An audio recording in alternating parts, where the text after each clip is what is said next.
Olá pessoal, estamos de volta. Hoje nós vamos falar sobre vida futura. E nós já falamos, vocês lembram?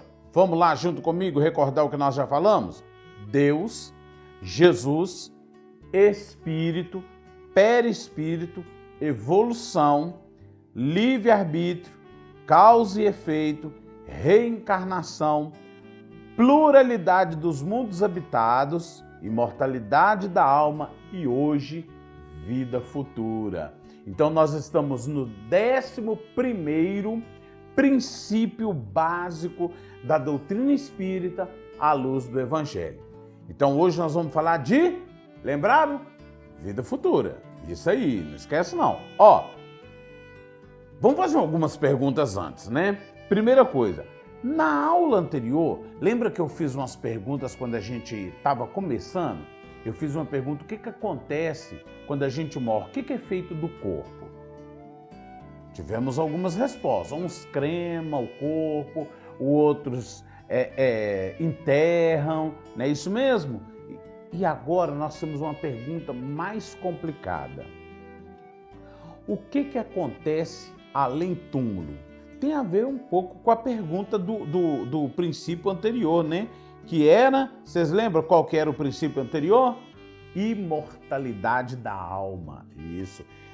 Parece que as perguntas são iguais, né? São sim. O que acontece além túmulo? Depois do túmulo? Tem gente que fala assim, acontece nada, morreu, acabou. Não é assim que alguns dizem? Pois é. Aí a pergunta é, se não acabou, estaremos melhor ou pior? Continuaremos a existir ou seremos destruídos para sempre? Quem somos? De onde viemos? Por que sofremos? Melhor, qual o objetivo da nossa existência? Complicado, né? Boas perguntas e tem muita gente que faz esse tipo de pergunta. Allan Kardec, no livro O Céu e o Inferno, no capítulo 1, em O Porvir e o Nada, no item 1, ele inicia a sua análise com as reflexões, quase iguais a essas que eu fiz aqui no começo. Vivemos, pensamos e operamos. Eis o que é positivo. E que morremos não é menos certo. Mas, deixando a terra, para onde vamos? Que seremos após a morte? Estaremos melhor ou pior? Existiremos ou não? Ser ou não ser? Tal alternativa. Para sempre ou para nunca mais? Ou tudo ou nada?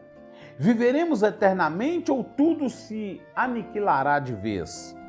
Todo homem experimenta a necessidade de viver, de gozar, de amar, de ser feliz. Dizei ao moribundo que ele viverá ainda, que a sua hora é retardada. Dizei-lhe, sobretudo, que será mais feliz do que porventura o tenha sido, e o seu coração rejubilará. Allan Kardec, nesse capítulo 1 mesmo, O Porvir e o Nada, ele ainda diz, de que servirão então essas aspirações de felicidade se um leve sopro pudesse dissipá-las?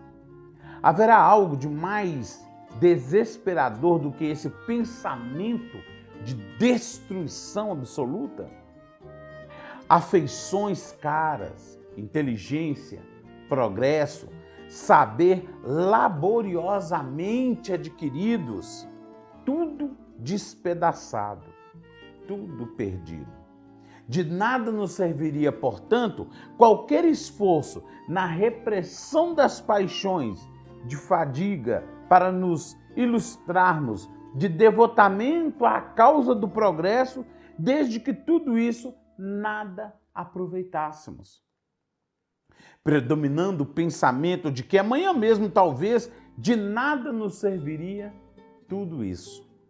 Se assim fora, a sorte do homem seria 100 vezes pior que a do bruto, porque este vive inteiramente do presente, na satisfação dos seus apetites materiais, sem aspiração para o futuro.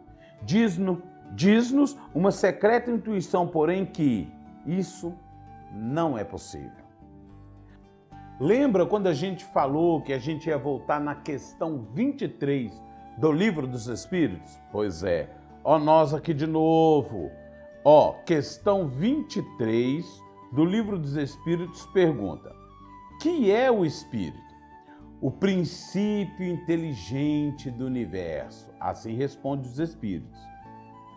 Só que na questão A, pergunta assim, a questão A da 23. Qual é a natureza íntima do Espírito? Aí os Espíritos superiores respondem: o Espírito, com a linguagem humana, não é fácil de ser analisado, porque o Espírito não é uma coisa palpável. Para vós, ele não é nada, mas para nós é alguma coisa. Sabei bem, o nada é coisa nenhuma e o nada não existe.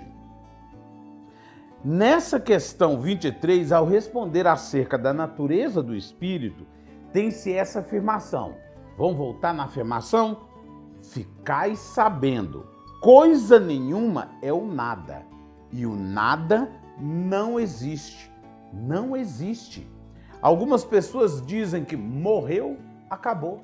Morreu, não tem mais nada.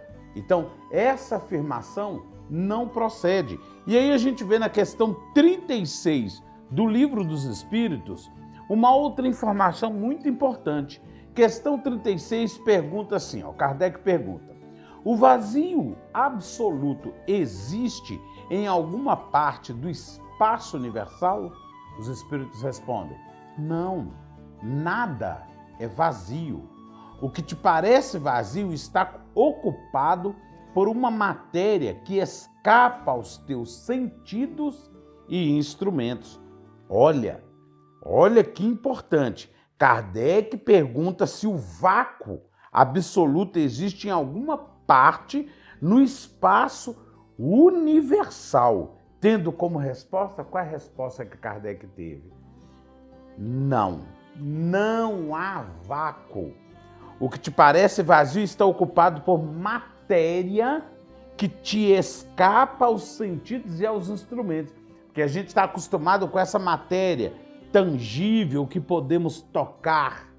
Mas existe uma matéria sutil que não podemos enxergar, que não podemos tocar, que não enxergamos. Então, aquilo que achamos ser o vazio, o nada, está preenchido. Olha que bacana. E aí, o espírito Manuel Filomeno de Miranda, na psicografia de Edivaldo Pereira Franco, no livro Transição Planetária, constata: religiosamente, todos estamos informados de que o túmulo não significa aniquilamento. Portanto, sabemos que a vida prossegue. Seria lógico, em consequência, vivermos de maneira compatível com essa convicção, o que realmente não ocorre.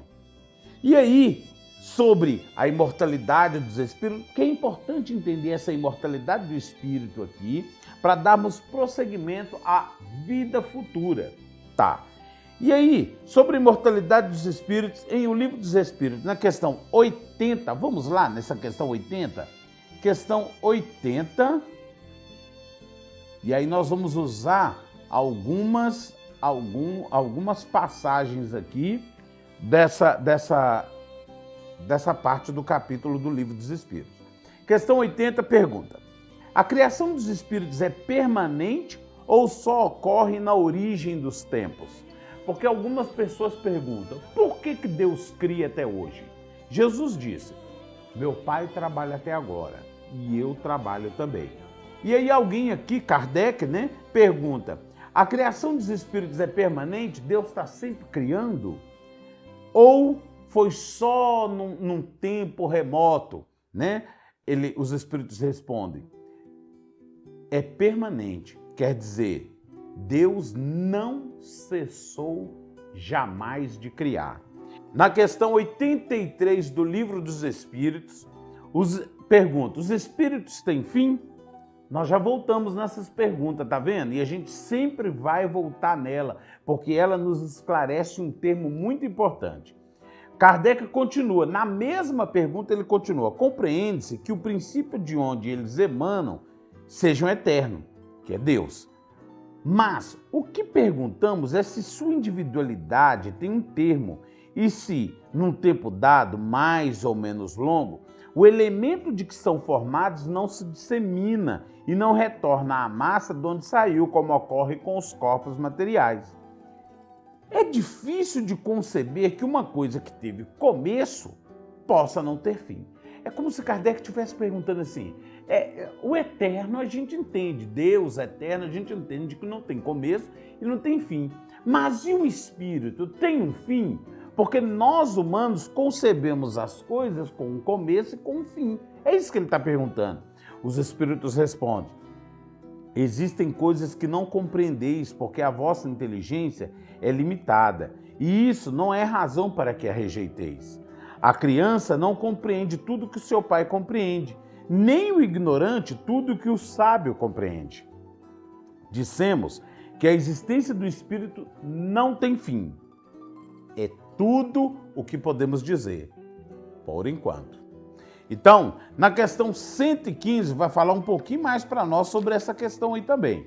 Questão 115 diz o seguinte, a pergunta é boa, hein? Entre os espíritos, alguns foram criados bons e outros maus? Aí os espíritos superiores respondem: Deus criou todos os espíritos, simples e ignorantes, quer dizer, sem ciência. Deu a cada um determinada missão com o fim de esclarecê-los e fazê-los alcançar progressivamente a perfeição. Lembra que a gente estudou isso lá em evolução, no tema evolução? Falando aqui de novo. Progressivamente, a perfeição para o conhecimento da verdade, para aproximá-los dele. Deus quer que nos cheguemos a ele, que voltemos para ele. A felicidade eterna e pura é para aqueles que alcançam essa perfeição. Os espíritos adquirem esses conhecimentos passando pelas provas que Deus lhes impõe. Alguns aceitam essas provas com submissão e alcançam mais prontamente o fim de sua destinação. Outros não a suportam, senão murmurando, e por suas faltas permanecem distanciados da perfeição e da felicidade prometida.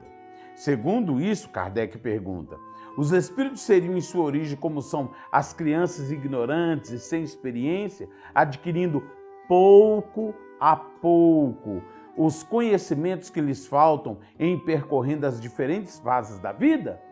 Os espíritos respondem: sim, a comparação é justa. A criança rebelde permanece ignorante e imperfeita segundo a sua docilidade.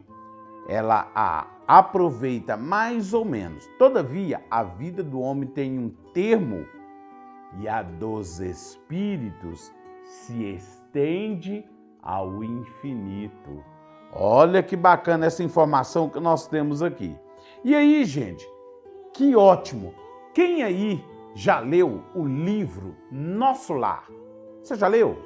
Você viu que André Luiz, ele tem uma vida terrena e de repente o André Luiz desencarna e se encontra numa situação de vivo. Ele achava que tinha morrido, mas de repente ele vê que ele está bem vivo e em um outro corpo. Olha, e ele diz assim: a vida não cessa. Ele descobriu que a vida não cessa. Ele abandonou um corpo físico e descobriu que tinha um invólucro semimaterial. Lembra o que é o invólucro semimaterial? Quem lembra? É o perispírito. É isso mesmo. O André Luiz viu que tinha um perispírito. E aí ele diz no livro Nosso Lar No prefácio do livro Nosso Lar, ele fala assim, ó, a vida não cessa. A vida é fonte eterna e a morte é jogo escuro das ilusões. O grande rio tem seu trajeto antes do mar imenso. Copiando-lhe a expressão, a alma percorre igualmente caminhos variados e etapas diversas. Também recebe afluentes de conhecimento aqui e ali.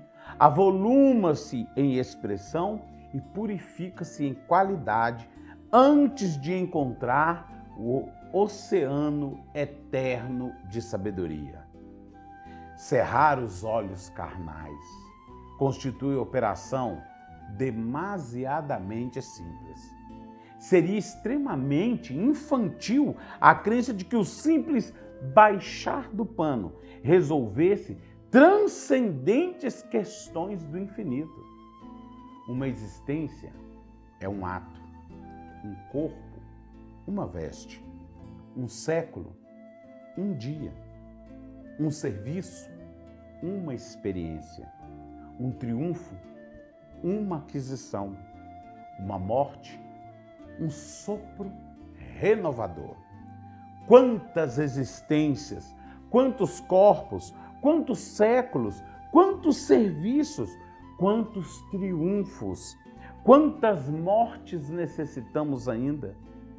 E o letrado em filosofia religiosa fala de deliberações finais e posições definitivas. Muito longa, portanto, nossa jornada laboriosa. Nosso esforço pobre quer traduzir apenas uma ideia dessa verdade fundamental. Manifestamo-nos junto, vós outros, no anonimato que obedece à caridade fraternal.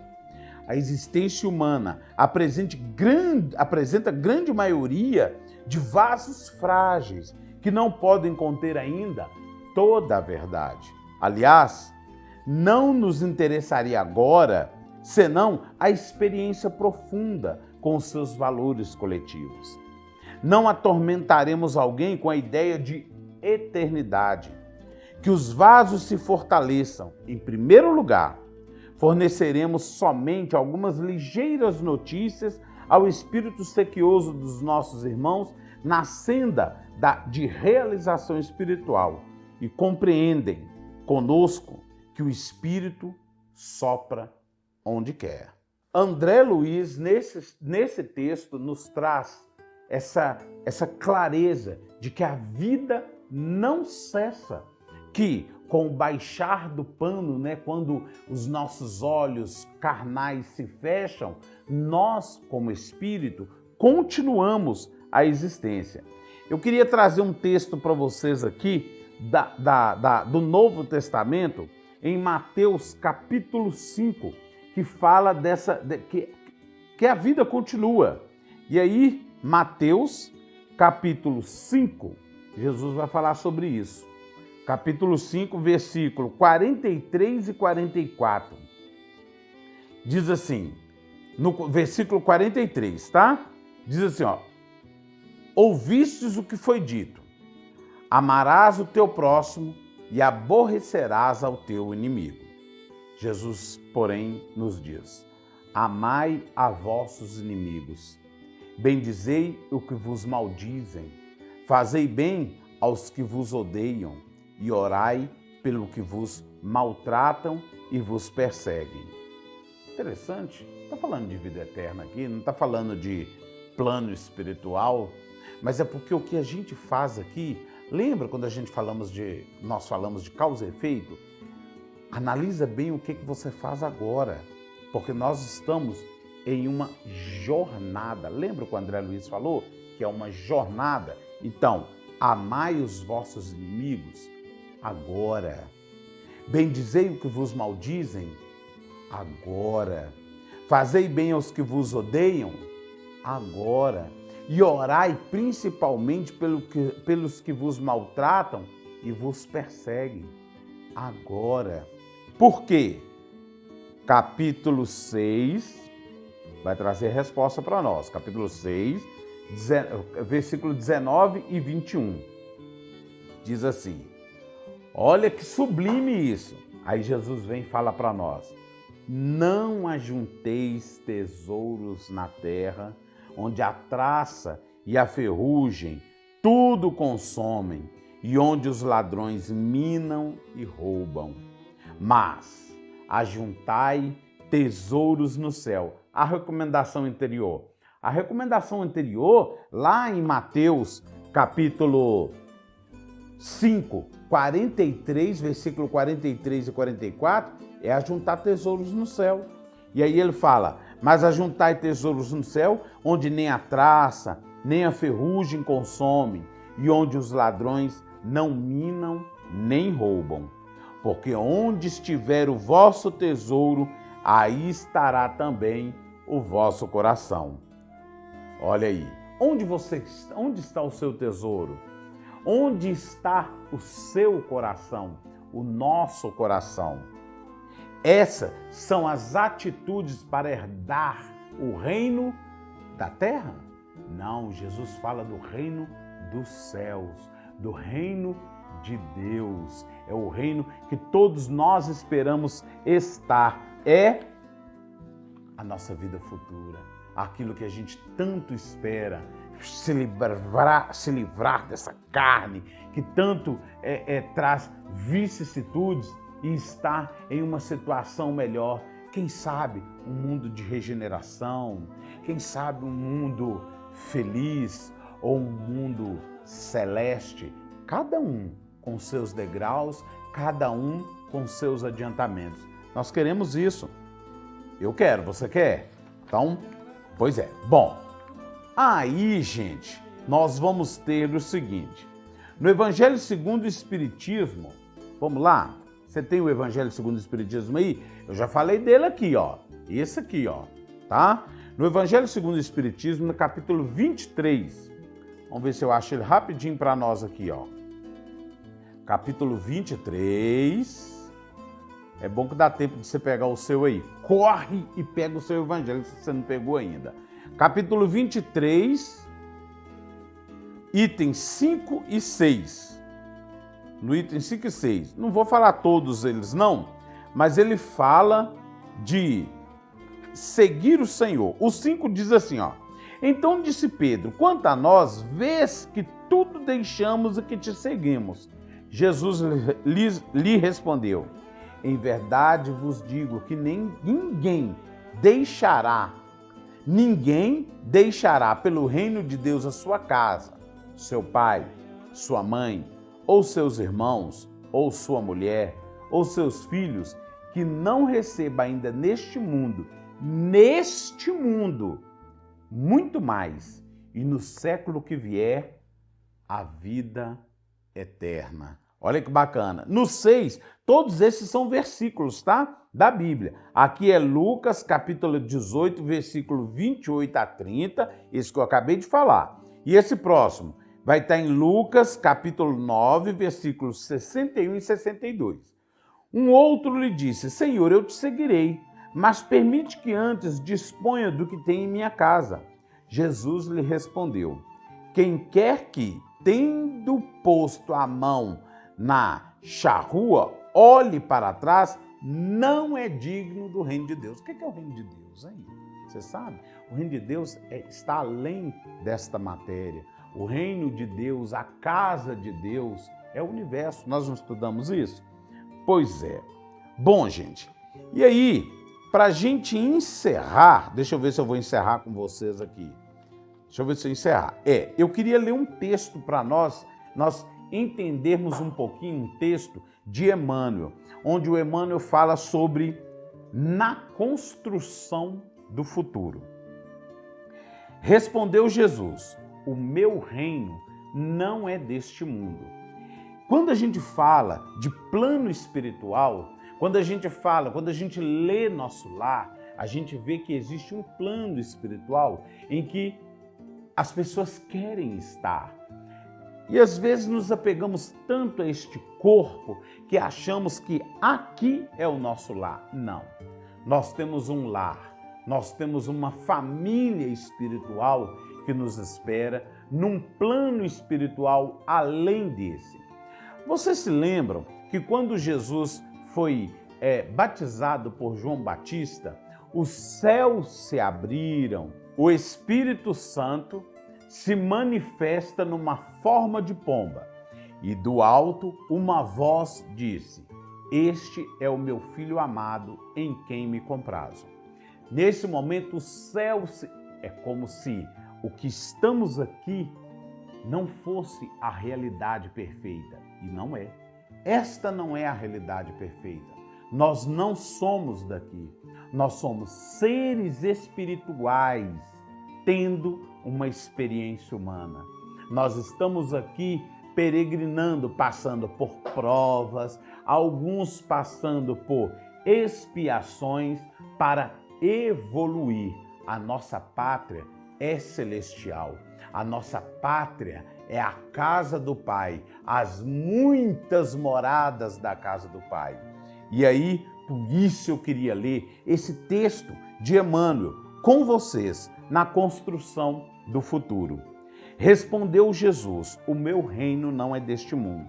Jesus, João capítulo 18, versículo 36. Todo cristão, pois, firmemente crê na vida futura.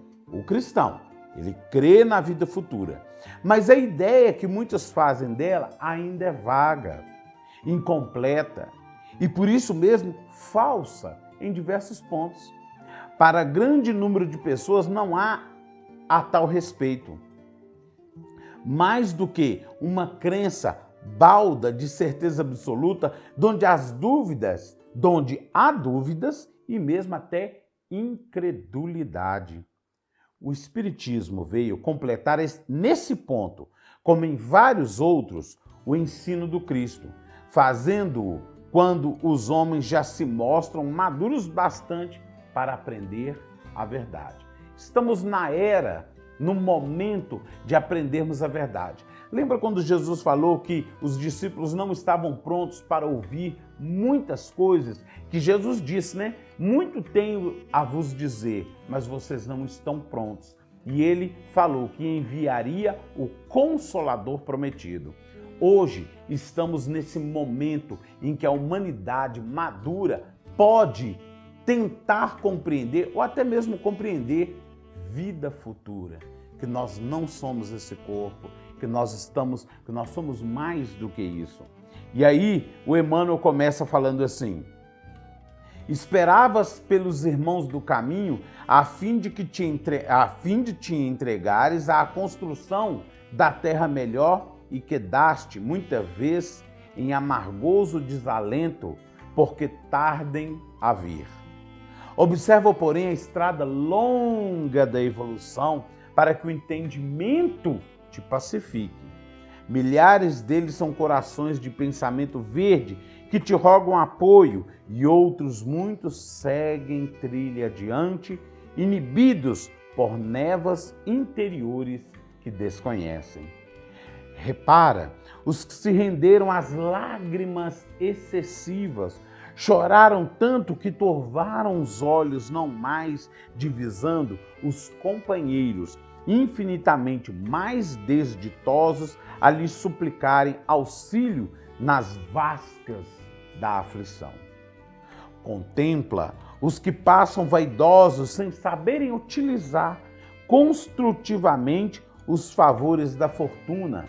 Habituaram-se tanto a enganosas vantagens da moeda abundante que perderam o senso do íntimo. Enumera os que se embriagam do poder transitório, abusaram tanto da autoridade que caíram na exaltação da paranoia sem se darem conta disso. Relaciona os que asseveram amar, transformando a afetividade no egoísmo envolvente. Apaixonaram-se tanto por criaturas e coisas, cultivando exigências que deliram positivamente sem perceber. Anota os que avançam, hipnotizados pelas dignidades que receberam do mundo. Fascinaram-se tanto pelas honras exteriores que olvidaram os semelhantes a quem lhes compete o dever de servir. Nenhum deles atrasou por maldade. foram vítimas da ilusão que frequentemente se agiganta qual imenso nevoeiro na periferia da vida.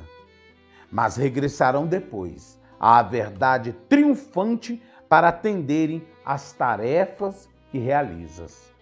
Para todos eles que ainda não conseguiram chegar à grande renovação, é compreensível o adiantamento do trabalho a fazer. Entretanto, nada nos justificará desânimo ou deserção na obra do Cristo, porque embora estejamos consideravelmente distantes da sublimação necessária, transportamos conosco o raciocínio lúcido e libertado no sustento da fé. Não percamos na ilusão da matéria, não nos percamos na ilusão da matéria. Somos mais do que isso, somos espíritos encarnados neste corpo, com provas, com expiações, com missões a cumprir para voltarmos à nossa pátria celestial.